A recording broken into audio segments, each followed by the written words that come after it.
I hate to say I'm losing it, but really, I'm losing it. I don't have the same level of energy that I once did when it came to watching this baseball team play. I'm almost to the point where it's insanity to me, and watching the baseball game, I question, how is it going to blow up today? How are we going to amaze me today? How am I going to be stunned today? Because this Phillies team never fails to blow my mind. That's where we are at.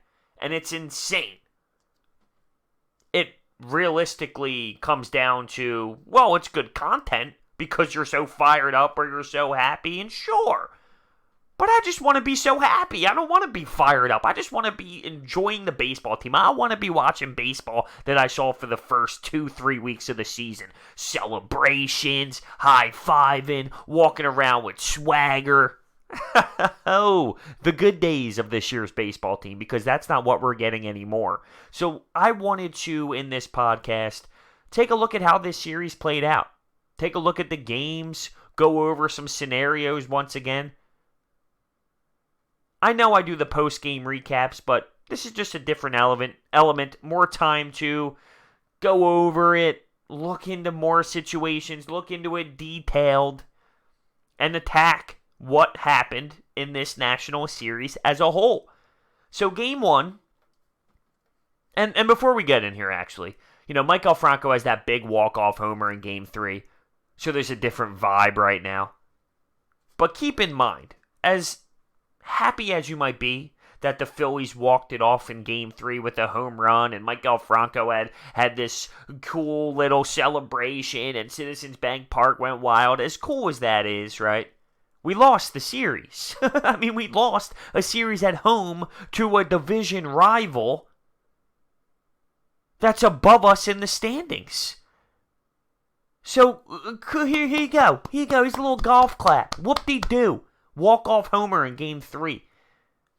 We lost the series. A very critical series. And with the Dodgers coming to town, I am scared as hell. Let's dive into game 1.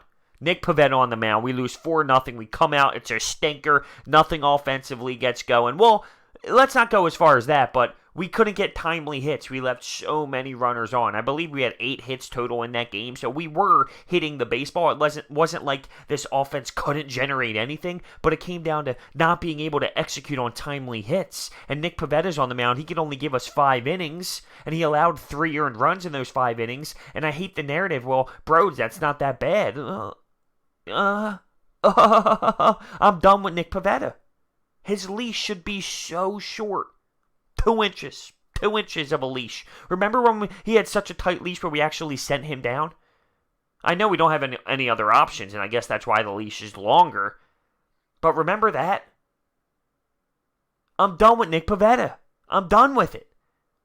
So when he gives you 5 innings and 3 earned runs in those 5 innings, I can't accept that. You know how many people I heard, how many Phillies fans said, that's not even that bad for Nick Pavetta. You're right, it's not that bad for Nick Pavetta. He has so many worse outings out there, but that doesn't mean that's good. I can't accept that. If Aaron Nola did that, would I be happy with Aaron Nola? No. No, I wouldn't. So it's not just because it's Nick Pavetta. I just can't process how you can support that outing from Nick Pavetta. And how he even got the nod in game 1 is ridiculous to me.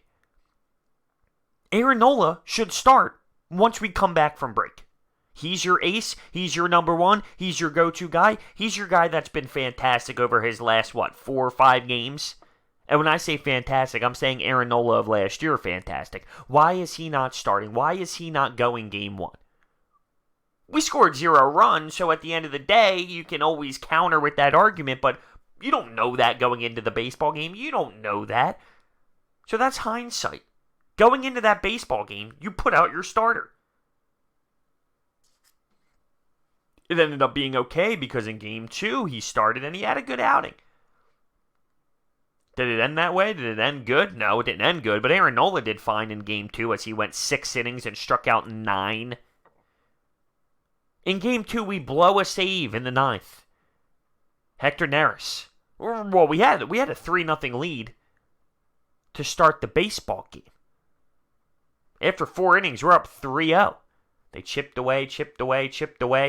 Maikel Franco had an error in the 8th that killed us. And in the 9th, Juan Soto hit a bomb off Hector Neris on a first pitch splitter. Heartbreaking. 2 outs, by the way, too. 2 outs in that 9th inning. Talk about a heartbreaker.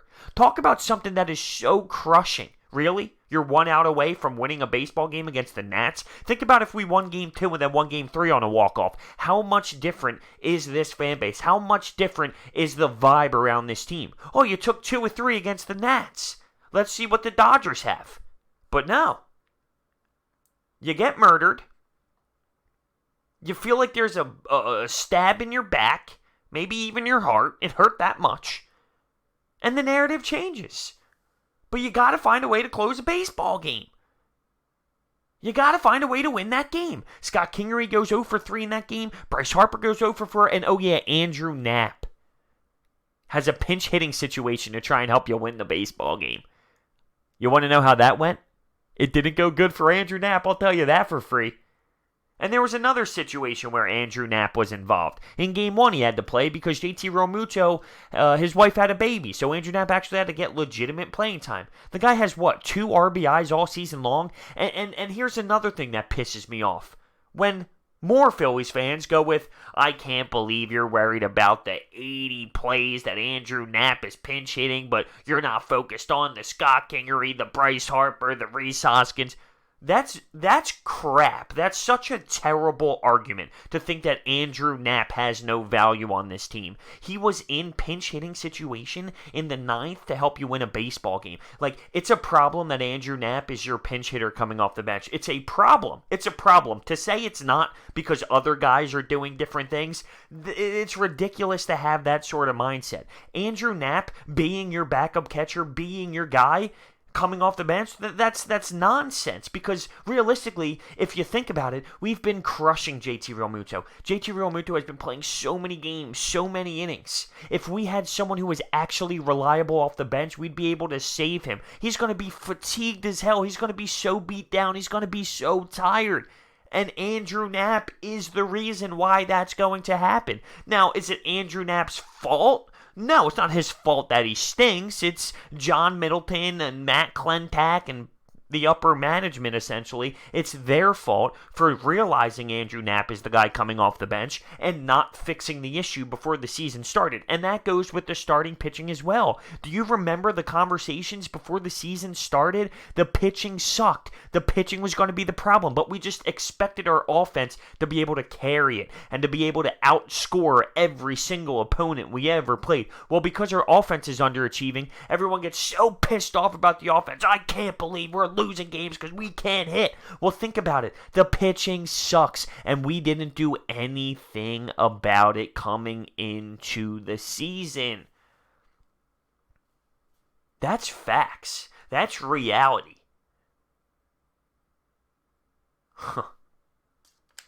Game 3, by the way, in this series. Who was on the bump? Jake Arrieta. Now, he goes 5 innings. He threw 5 innings. 88 pitches. I kind of give him a free pass because he's fighting through this bone spur. Who knows what we're going to get out of him consistently with this bone spur situation. But I'll take it. And when he got yanked out of the ball game, there were 2 men on, 0 outs. I believe it was the 5th inning. You need a chance to knock in runs. Is it because of the bone spur in his arm that he got yanked, or is it because we had a chance to score runs? Maybe a little bit of both, maybe a combination of both. But I'll take that out of Jake Arrieta, even though he bothers the hell out of me with his off the field stuff and the way he talks to the media and the way he talks about his teammates to the media. But I'll give him a free pass because of what he's fighting through. All right, 5 innings and only allowed 1 earned run. So you take it. You take it. And it brings up a discussion that has been talked about for how many years now with the MLB when it comes to the DH and the NL. And I was thinking about it at that moment I saw him get yanked because my mind obviously goes, well, is he getting yanked because of the fact that we had a chance to score runs, or is it because of the injury, right? But the DH in the NL, I used to be so against it. I used to think it was stupid. The NL, it's strategic. It's a chess match. I believe that. I do. And I like the NL. I like the way that you have to use your bullpen differently. You got to be selective on when you're pulling your pitcher because of is this a chance to knock some runs in?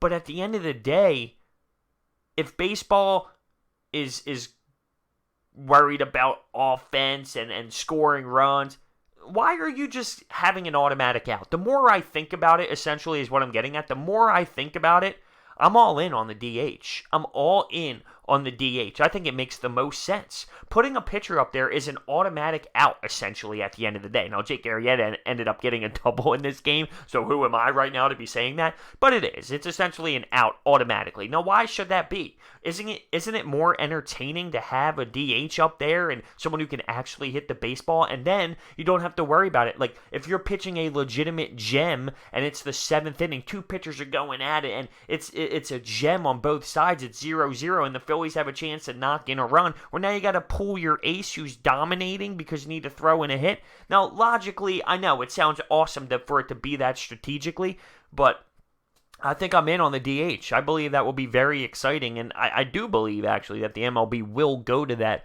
one day soon because they're thinking the same way I am. I know all the old school baseball purists will absolutely hate it, just like the strike zone that happened in the Atlantic League where there was a robot strike zone guy, and what I mean by that is an electronic strike zone, and there was an umpire behind the plate, and he had AirPods in, and the umpire was told what the strike zone said on the electronic strike zone, so he would say strike or ball based off of what he heard in his ears. All the baseball purists will hate it, but I'm starting to become more of a fan of both, to be honest with you. More of a fan of the electronic strike zone. More of a fan of the NL going with the DH. It just makes sense. Baseball is going to grow, and not just baseball, sports in general. It's going to grow with technology. It's going to change. That's every single sport. That's every single sport. Every sport is going to grow. Every sport is going to develop because of the new technology that continues to come out. So you just got to face the facts and think of it, okay, well, how will this make it better? I like what it is now, but how will this add to the game? And that's the way you have to look at it, because sports are going to change. They are going to grow. They are going to make different attempts to make the game unique and add a different element to the game. But anyway, let's get back to what happened in Game 3 real quick. Because the bullpen comes in when we have a 3-1 lead. And J.D. Hammer can't get it done. Ranger Suarez can't get it done. We lose the lead 3-3. But Maikel Franco in the 4th hits a bomb on Ryan Howard night, by the way. Ryan Howard night. It makes sense to hit a bomb there. He has a nice celebration. The Phillies win, and they salvage the series. So that's what happened there. I'm not happy with how this played out. Knowing how poorly we played in the first half, it blows my mind that the Nats come into your stadium in the Citizens Bank Park in Philadelphia and they take care of business, winning the series. Obviously, getting swept is way worse, but this still feels horrible. This still feels bad. And it doesn't feel any better knowing that the Los Angeles Dodgers are coming to town, because that lineup is scary. That lineup is going to shred this pitching staff to pieces. You got Zach Eflin in Game 1. You have Vince Velasquez going in Game 2. And then I believe it's Nick Pavetta and Aaron Nola. We also have to see Clayton Kershaw, too. And that's in the first game against Zach Eflin. But what do you think that lineup is going to do against Zach Eflin and Vince Velasquez and hell, Nick Pavetta? Realistically, they should shred it to pieces. And that's concerning to me. It really is. The mindset coming out of break, how they didn't come with better baseball, it makes me sick. And then you have Andy MacPhail coming out, right? Making all these statements to the media, saying we're not going to sell the farm, we're not going to sell this, we're not going to move all these pieces if we're not legitimately ready, or if we're not a couple pieces away or 1 or 2 pieces away, we're not going to give away our prospects. I've been on the record stating that's good that they realize that. Isn't that fair? It's good that they understand we're not close. Because we're not close. Because we aren't one piece away. We have so many flaws. We have so many holes. That's just reality of the beast right now when it comes to the Philadelphia Phillies. We need better starting pitching. Hell, 3 starters. We need better bullpen. And I know bullpen guys keep getting hurt, right? David Robertson, Pat Neshek, Tommy Hunter goes on the IL. And we have to use guys like J.D. Hammer, Ranger Suarez, Garcia. That's a problem, right? Sure. But we're going to have to add so many pieces. What's the center field position like? Is it Scott Kingery's? Is Jay Bruce an everyday left fielder? There's so many holes. And Andy MacPhail comes out and states to the media and to the public, so the clubhouse can hear it, we're not 1 or 2 pieces away. I like the fact that he knows it. I don't like the fact that he's stating it to the media and letting everyone hear it. Imagine being in that clubhouse and you hear Andy MacPhail, a guy in your organization, a top member, say, I don't know if we're really going to make some moves this deadline because I don't know if we believe in this team. You can't let the players know that's the way you feel. It might be obvious. We all can see it, but to publicly announce it to the world. Huh? Really? That's nonsense to me. I mean, use your brain. You think the ball players are now going to have the mentality to fight? If his idea was, I'm going to piss the clubhouse off, so I'm going to fire them up so they prove me wrong, well, I don't know if that worked. Well, according to the first series after the break, that didn't work. It's unbelievable. Let's talk about Franco real quick because this triggered something when I mentioned his name in the walk-off. He has a couple homers now, right, outside of the Mets finally, because half of his home runs at one point came just against the Mets. So he's got a couple homers, right, and that's all great and dandy. I'm moving the hell on from this guy, are we not? Like, how much longer are we going to use this Franco experiment at third base? So I can't even be excited about, well, Franco's looking like he's hitting homers again. I don't want Maikel Franco anymore. I'm ready to move the hell on from him, move on from Cesar Hernandez. Maybe bring up Alec Boehm. See, this is what bothers me. Oh, there's so many things, by the way, if you couldn't tell. With the Philadelphia Phillies, why don't they bring up prospects at the age of 20 years old? You see Juan Soto. You see what the Padres are doing with that young speedster they bring up. You see so many players in this league that are 20, 19 even at times, but 19, 20, 21. They come up and they're playing in the MLB every single damn day. The Phillies just don't do that. Why? Poor drafting? Poor scouting? Poor developing? Being afraid to bring someone up too early? That stuff's got to go. We got to make some moves. We got to adjust with the times. Throw someone into the fire. This Alec Boehm kid looks special as hell. Bring him the hell up. Let him play third base. Like, I'm done with the Maikel Franco experiment.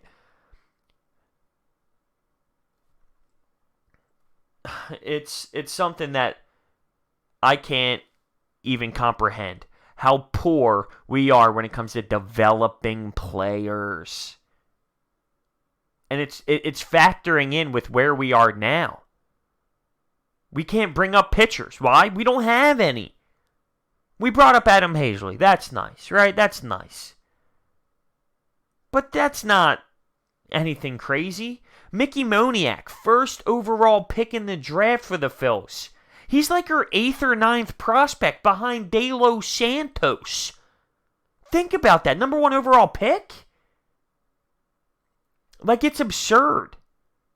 So the whole Phillies organization needs to figure it the hell out. It's starting to get to the point, if you remember, when the Philadelphia Flyers had Ron Hextall as the GM, and he was fired. And everyone was saying that the Flyers organization has been tied with the old school Broad Street boys, you know, Bobby Clark's in there, all the old time Flyers. It was the same people in the organization doing the old school hockey method, and they needed to adapt, they needed to change, they needed to go a different direction. When they bring in Chuck Fletcher, they make all kinds of different moves. Paul Holmgren steps down into a different role. When it comes to things like drafting players and bringing players up, developing players, the Phillies organization, they need to make a move. They got to do something different. They have to change. Because other teams have these young studs, and we just don't. Rhys Hoskins, he was luck. All right, he was just luck. It so happened it worked out.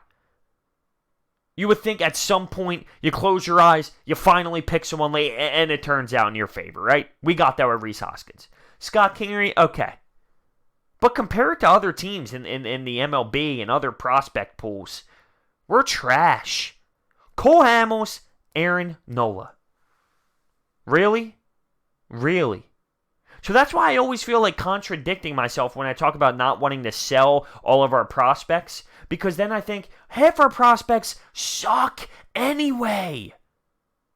So why not get rid of them? I would have never thought I'd be at this point. Real. I would have never thought I would be at this point right now with the Philadelphia Phillies. 48-45, everyone. It's embarrassing. We have so much more talent than we had last year. Is it the expectation? Is it the pressure?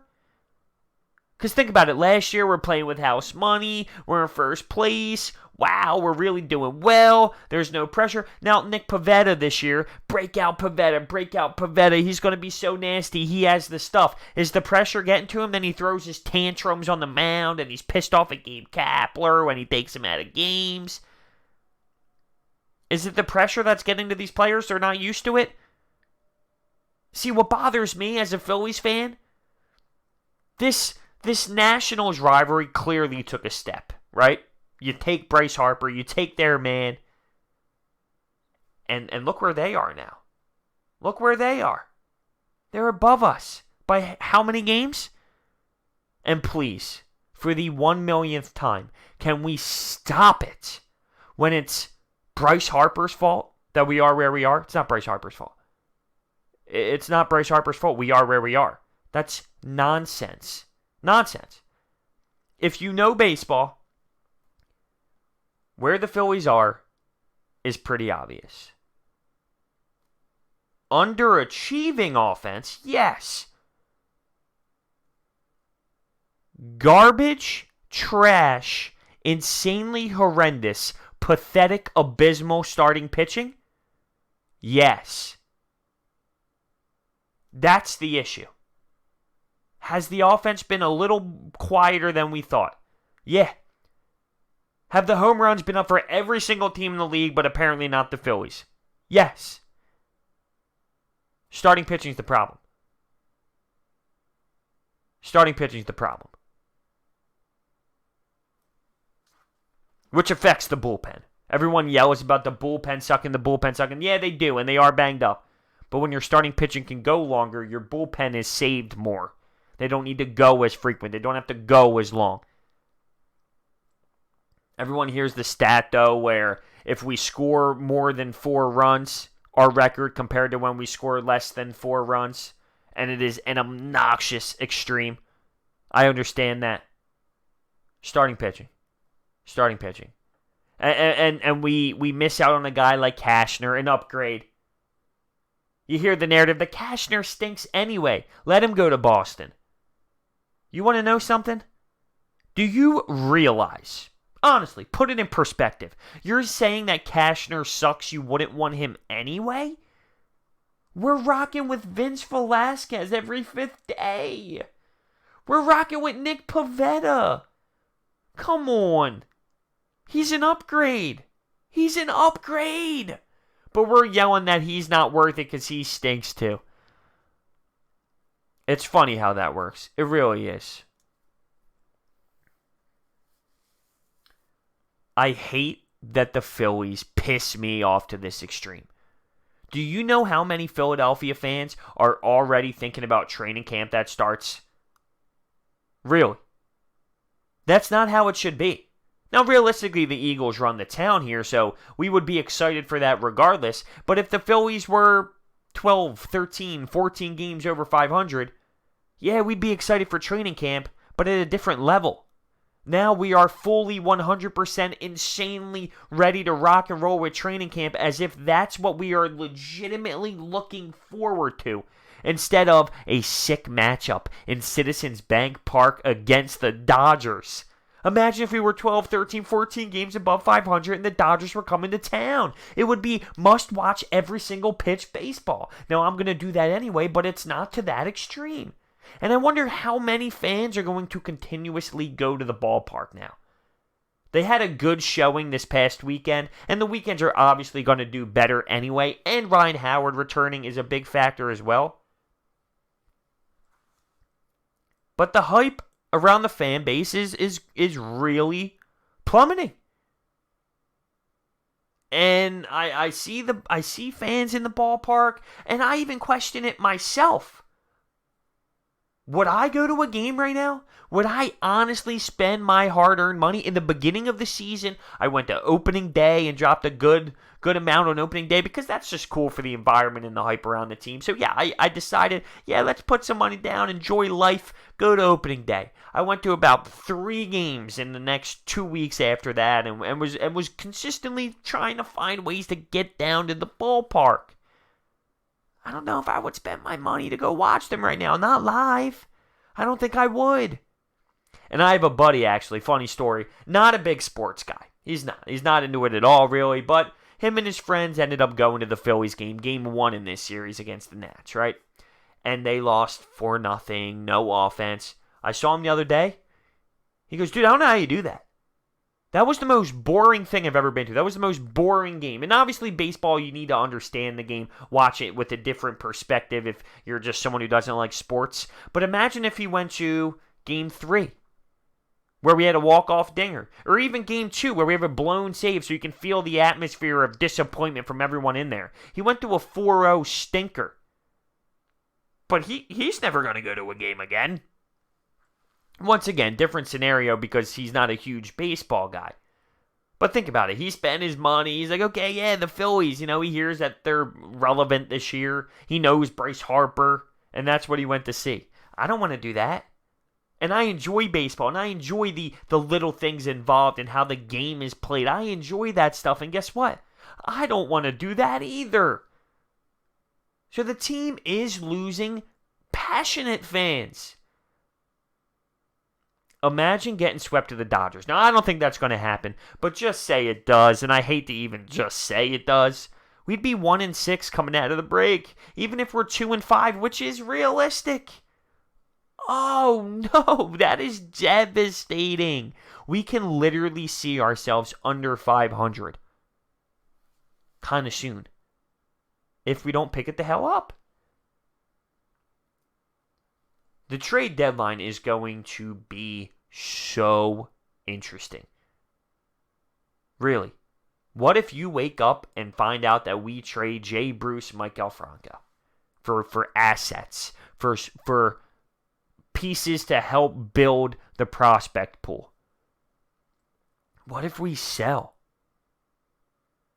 Clearly, upper management's mind has been processing the fact that we're not buyers. So I don't even know which direction we're going to go. We could be mind blown as fans and see pieces go like Jay Bruce, Franco, Cesar. Now, I don't know how much value they have. How many teams are a Cesar Hernandez away? Cesar is one of those players where his career in, say, Miami, Kansas City, if he played every day, nice career. But no one's Cesar Hernandez away from a title. Franco, too inconsistent. Jay Bruce, at this point, yeah, you could probably sell him and figure something out. But I don't want to do that. I don't want to be in that position. I want to buy because I want to be relevant.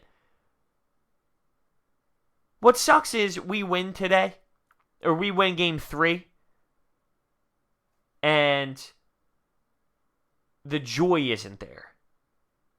The joy isn't there. I need to see more. I need to see a more consistent culture of winning before I can get excited about a walk-off win, which sucks because walk-offs are entertaining as hell. But speaking of walk-offs, and that ball was crushed, and Philadelphia, the Citizens Bank Park is obviously a hitter's-friendly ballpark, but I heard this conversation one day over the weekend, and I thought it was interesting. Why? Why in baseball are the dimensions different in every ballpark? For individual statistics, that changes everything when we talk about Hall of Fame numbers, how many home runs people hit. Why is baseball the only sport where everything's different? Now, obviously, from the pitcher mound to the catcher, from first base, second base, like those things are all the same. The diamond, the infield, yes. But outfield's completely different in length. You have the Green Monster in Boston. Well, half those homers that don't go out there will go out at Citizens Bank Park, in any ballpark without the Green Monster, which is all of them. Then you got ballparks like Miami, a little tougher to hit dingers. How come in basketball, the court's the same everywhere? Imagine if you could play at the Wells Fargo Center and the three-point line's a little longer. Or I'll put it in perspective of the Golden State Warriors, where you can make your court different than everyone else's court. So, you have Steph Curry, Klay Thompson, Kevin Durant last year. Well, if you're a good three-point shooting team, then you can have a really deep three that's deeper than other places. And you can make the court longer. Say in hockey, you want to play on an Olympic sheet? Fine, play on an Olympic sheet. More space, more ice outside the dots. Football, you want your field to be 125 yards, not 100? Sure, you want to make it skinnier so it's harder to have plays, or you want to make it wider? Now, that's the beauty of baseball. I wouldn't want that to change. There's people who legitimately go to different ballparks because of the excitement of the beautiness of it. Wow, this is what the Giant Stadium's like. Or wow, Wrigley Field, Fenway, Yankee Stadium. Like, that's the beauty of it. It's so unique. Every ballpark is so unique and so different. There's that one guy who's from the UK, I believe. He quit his job, and all he does is travel around to go to every single ballpark. He's on MLB Network all the time. He's going viral on Twitter because he quit his full-time job to go do this. But you don't see people saying, "Oh, I want to go to every basketball arena. I want to go to every hockey rink. Oh, let me go to Quicken Loans Arena out in Ohio." Because that's different from the Wells Fargo. I went to Calgary, Alberta over the Christmas break last year. I went to the Saddle Dome. Cool. Place was a dump. I would never want to go there. Like, I went there to visit my buddy, right? I wouldn't go there to say, "Oh, I want to go see all the stadiums." Place was a dump. But it's funny that, these hitters who crush home runs all the time, well, your stats can change drastically depending on what ballpark you play on. Or play in, more times than not. In that moment, though, it's not unfair, because the team you're playing has the same advantages as you, but individual statistics, home runs per year, things of that nature, man, that plays a factor. There's no denying it. Now, I have no clue how the hell I got sidetracked to this, but it's just something interesting to think about. I literally have no clue how I was thinking about this. What was I even talking about before? This is what happens when you do a podcast by yourself and you just ramble. You have some notes in front of you to go. But what? How did I get into the length of fields? Whatever. All I know is, at the end of the day, I sit here in my basement, screaming at my phone, talking about my thoughts, discussing the Philadelphia Phillies to everyone listening. And I'm disgusted. It's just that simple. I'm disgusted. I had so much fun watching this team early. And I thought about summer, and I thought about videos and how much fun it's going to be, and this team's going to be so exciting, and we have Bryce Harper. And listen, I'd do that Bryce Harper contract 500 times out of 500 times, and I would never go back on that. I love the Bryce Harper signing. I just thought that this team would carry me through summer legitimately. Before the season started, I predicted where the Phillies would land. And it was playoffs. I didn't care how. I didn't care wild card. I didn't care division lead. Winning the division in the NL East. Playoffs. Like, I thought this team had enough to make the playoffs. Whether it's the worst team in major leagues to make the playoffs, talented enough to do so. So far, through 93 games, as once again we are sitting at 48-45. My stomach is making terrible noises just hearing those words come out of my mouth. But through 93 games, I couldn't be any more disappointed with what this team has put on display. I can't stand hearing Gabe Kapler after every game. We have a resilient group of guys. We have a mental check, but we have a great locker room. We have a great clubhouse, a great group of guys that understand it's not going well right now, but we'll find a way. Like, I can't stand this narrative of Gabe Kapler trying to sell us that everything's going to be okay, Mr. Positivity. And listen, I'm not telling you that Gabe Kapler is the reason why we're losing games. He's not. He's not putting in the wrong people. He's not doing this. He's not doing that. The players aren't playing well enough. The players aren't executing, and the roster isn't strong enough. Throughout 93 games, I think there's maybe 5 games where I could say, Gabe Kapler, you made the decision that realistically affected the game in a negative to that degree. Him putting in a specific player out of the bullpen, like Ranger Suarez, J.D. Hammer, Garcia, when those are your only options, then like that's all you can do. You can pick one of those 3 guys and they either get it done or they don't. I know early in the season, the Chicago Cubs series, Gabe Kapler had like 2 bad games back-to-back managing. A couple, a handful, 5, maybe a little bit more than 5. But it's more of, I can't stand the way he is approaching this tough stretch. And then he asked, well, what would you want him to do? If you don't want him to be positive, what would you want him to do? You just yelled at Andy MacPhail for being real. You want Gabe Kapler to be real, or do you want him to say something else and then try and stay positive? This is what I want out of Gabe Kapler. I want him to be real, but don't act like we're dumb. You know? I feel like he almost talks to us like we're children and trying to sell us something when we know logically as a smart fan base what's actually going on.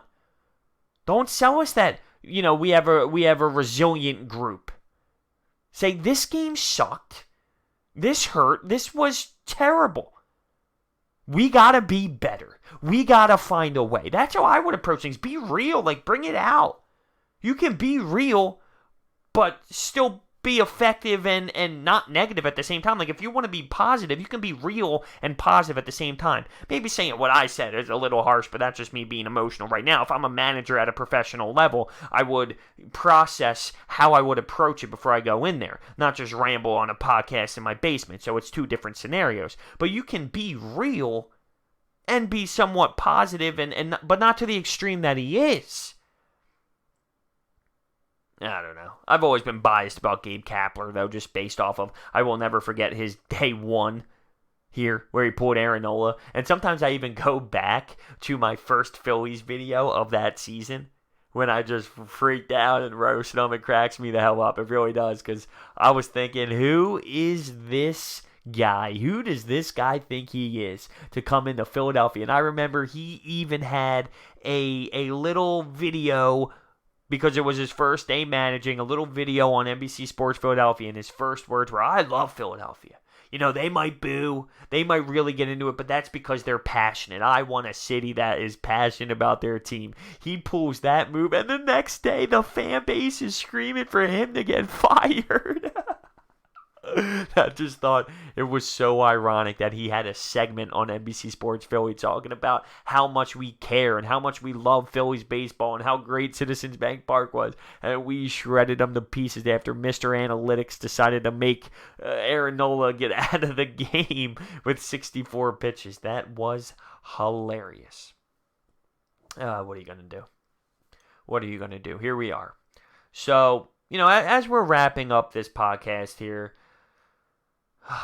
just take some deep breaths with me. Here we go.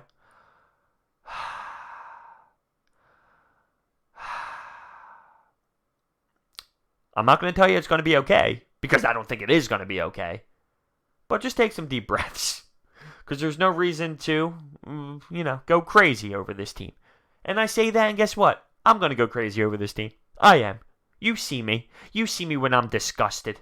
You see me when I'm fired up. Game 2 of this series, my post-game recap video, I was fired up, and I'm going to be like that again. So I'm taking deep breaths right now for, I don't know why. I don't know why, because I know how I'm going to get. I can't help it. As much as I know they're going to lose games, as much as I know that they're on a downfall, as much as I know that they just suck right now, and I expect them to lose games, I sit in this chair and I put a camera in front of my face and I talk about anything Phillies that just occurred. Everything goes out the window. My mind starts to roll. My body heats up from just a bunch of pissed offness inside me, and I go off and I freak the hell out. I can't help myself. I literally can't help myself. It's a tough problem to have. What are you going to do? So with that being said, let's welcome the Dodgers to town. Let's welcome Cody Bellinger. I wonder how many home runs he's going to hit. That's going to be fun. Let's welcome Clayton Kershaw. Let's welcome the Dodgers. The best team in the NL. You can argue the best team in baseball. But see, with the Dodgers, it's funny. Because of what they've done the last few years, as great as they are, as dominant as they are when it comes to how they play in the regular season, it's almost just automatic in my head. Yeah, they'll probably get to the World Series and lose. I mean, that's probably what's just going to happen. Now, for some reason, a little bit of me this year says I think they get to the World Series and maybe actually win. But who knows? Only time will tell. But automatically in my mind, it's, well, this team's nasty as hell, but they'll never win because they keep getting to the World Series and they lose and they lose. You would think at some point they'd win, right? Imagine having a baseball team that's consistently getting to the World Series. Oh, the days. The days. I mean, we had that, right? We had that run, 08, 09 we got back, and then 10 we went to the CS, NLCS. And then every year from there, we kept going down one spot, down one spot, down one spot, down one spot until we were at the very bottom. But I miss those days. Here I am. Red-faced, disgusted every night at 48 and 45. And the Dodgers just rolled teams through. They have walk-offs after walk-offs after walk-offs after walk-offs at home. It's ridiculous. So let me know your thoughts. Thank you guys so much for listening to another episode of the Sports Talk with Broads podcast. I've been getting tremendous feedback. If you can, on your respected platform that you're listening to, can you leave a rating? That would be absolutely lovely. Things have been going tremendous so far with these podcasts. They really have been. I like to throw on guests here and there. My cousin and I do the podcast once in a while. I have Shelfie on. I have my buddy Amadeo on. Sometimes I like to go solo. I like to mix it up, give you a different look, give you a different feel here and there. But it seems to be going just awesome. And I'm so happy to do them. So thank you so much for listening, and I will see you next time.